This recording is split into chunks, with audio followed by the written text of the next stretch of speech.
سلامونه د سبا نیوز ګرانو لیدونکو د نن ورځې تازه او مهمو خبرونو ته ښه راغلی.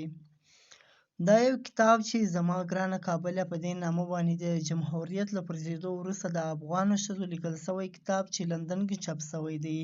د دې کتاب نوم دی زما ګرانه کابله، لاسونه دې راکړه سر دې زما په اوږو کېږده او مه وېرېږه ته یوازې نه یې موږ ټول درسره یو.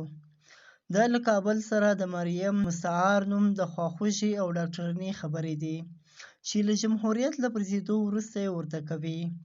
ښایي په کابل یې هغه درد چې دا یې حس کوي نه لورېږي او ډاډ ورکوي. دا د هغو 21 افغانانو ښځو له ډلې ده چې لندن کې پر کیسو په انګریزي ژبه کتاب چاپ شوی دی.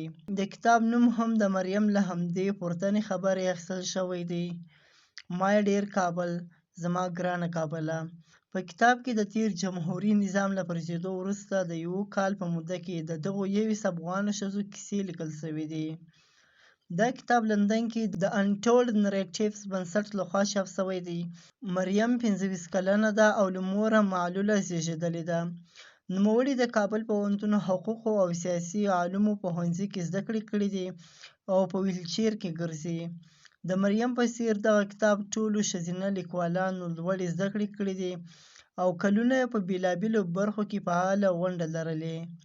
دا ښځې چې عمرونه یې د 2328 کلونو ترمنځ او 2540 کلنۍ دي، ټولې لیکوالانې دي، خو یو شمېر یې بیا د لیکوالۍ سربېره خبریالانې او د ښځو د حقوقو فعالې هم دي.